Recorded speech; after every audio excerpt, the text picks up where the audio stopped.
Hi there, I'm Champion Trader Kevin Davey, and today I'm going to talk to you about three big problems that new traders have.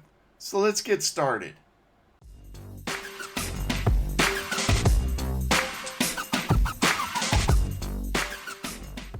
So today I'm going to talk to you about three big problems that I see over and over again that new traders have and that new traders experience.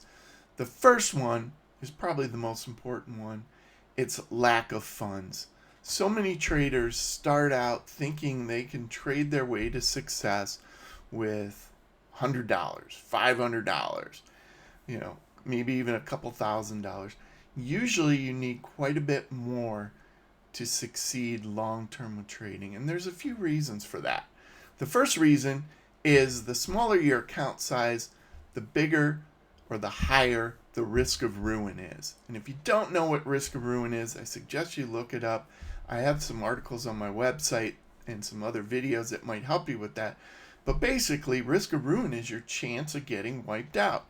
And if you don't have a lot of money in your account, you just cannot handle a lot of losses or a big drawdown because it will wipe you out.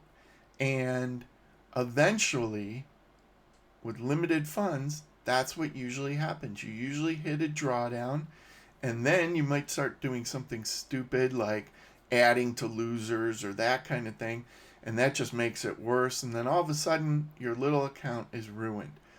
Trust me, the risk of ruin is a lot higher with smaller accounts. When I started out way back when, I started out with some small accounts, and usually, even if I'd win at first, usually I ended up getting wiped out where I couldn't take any trades. So the risk of ruin is pretty high. The second one, when you're trading a small account, the equity swings up and down, especially when you look at them percentage-wise, are huge.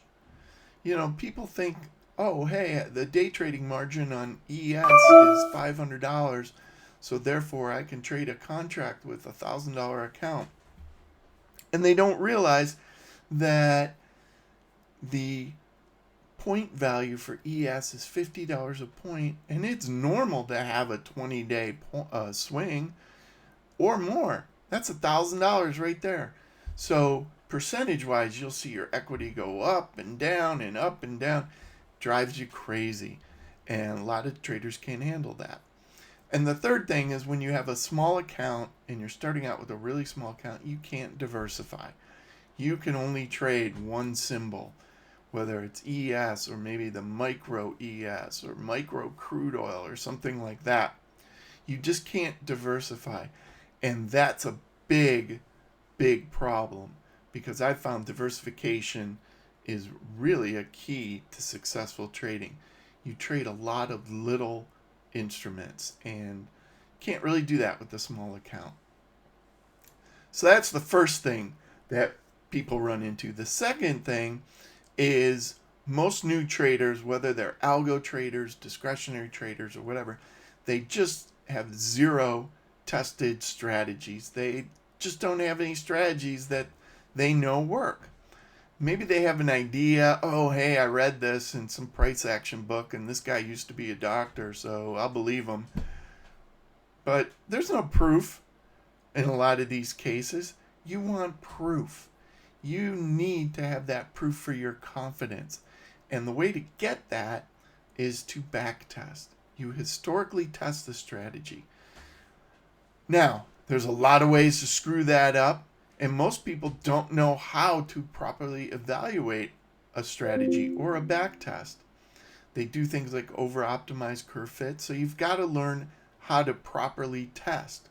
But once you learn to properly test, then you can kind of believe your results. Now, it doesn't mean, hey, I back tested this, it was profitable, so therefore it's going to keep working in the future. Nah, it doesn't work like that. I wish it did. I wish every backtest I created that was profitable worked in real time. But if you learn the proper approach to building strategies and to testing them properly, you can skew the odds in your favor. And that's what I like to think I do, the way I see myself as a trader. I build strategies, and some of them still fall apart in real time, but more often than not, they do work in real time. But to do that, you really have to know how to build a strategy. And part of this, people just, especially discretionary traders, really focus on their psychology and their emotions in the beginning. And they don't worry as much about the strategy. They say, oh, I'm going to journal my thoughts. And if I do that, then I'm guaranteed to be successful because I'm going to have mental and emotional discipline and control. Yeah, I mean, those things are nice, and you definitely need them, even if you're algo trading or you have a hard and fast system with dedicated rules that you never deviate from. You do need that psychology as part of it. But I'll go back to the strategy part. If you don't have a strategy that you know is going to work or that has worked, you're never going to need that psychology, or the psychology won't help you. You need both. You need strategies that make money, and you need proper emotional discipline, proper psychology. So that's the second big thing that trips up most new traders and why they fail. And then the third thing that really gets traders is what I call the social media disease. Take a look at YouTube ads, take a look at Twitter, Instagram, anywhere. You'll find all these traders making all this money. Okay, well, maybe they are, and they just want to publicize it on YouTube. Possibly. Or maybe what they really want is you to give them money to pay for their secrets. And maybe they have secrets, maybe they don't. My estimate, just from seeing hundreds of trading vendors over the years, maybe 1% are legit, and the other 99% are just scammers, con artists, charlatans, whatever you want to call them. There's a term out there, furu, which is fake guru. I think it's a pretty nice term for most of these guys. They will tell you anything to get you in the door, to get you to buy their trading room or buy their signals, sign up for their course, whatever. They will give you unrealistic expectations.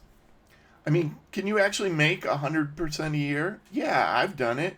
Can you make 1,000% a year? Sure, some people have done it. But more than likely, you're not going to be one who does it. Why? Because it's just not that easy. I wish I made 100% every year trading. I don't. And people who say they are, watch out, because usually they're just either sim trading or they're just flat out lying. Trading is hard. Remember, you're up against professionals who work for hedge funds and work for investment companies.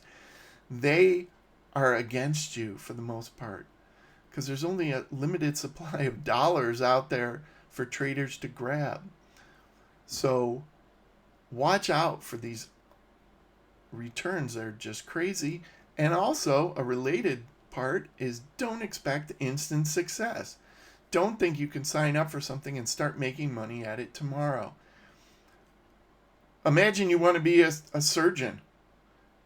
Do you crack open your a book on surgery and then tomorrow you go to the hospital and start operating? Imagine being a lawyer. Do you crack open the law book and tomorrow you're going to go argue in front of the Supreme Court? No. It takes time. And trading is a skill just like any other profession has skills. You can't just waltz into it and expect to make a lot of money. So I always use the caveat, if it looks too good to be true, if it sounds too good to be true, it probably is. And if you apply that logic to whatever course is for sale, whatever trading room, if it just looks too ridiculously good, it's probably a fraud. So the three reasons, again, why most new traders fail. 1, they're usually undercapitalized. 2, they don't have a real trading strategy. And 3, social media has influenced them where their expectations, both for return and for time to get those returns, are unrealistic. So if you believe those three and you follow them and you do whatever you need to do to avoid them, you're going to be a lot better off. Hey, if you like this video, give it a thumbs up. Hit that like button. Give me a comment. What other thing do you think I missed? That's a really important part of trading that I didn't talk about. And don't forget to subscribe to my channel. I'm Champion Trader Kevin Davey. Have a great day.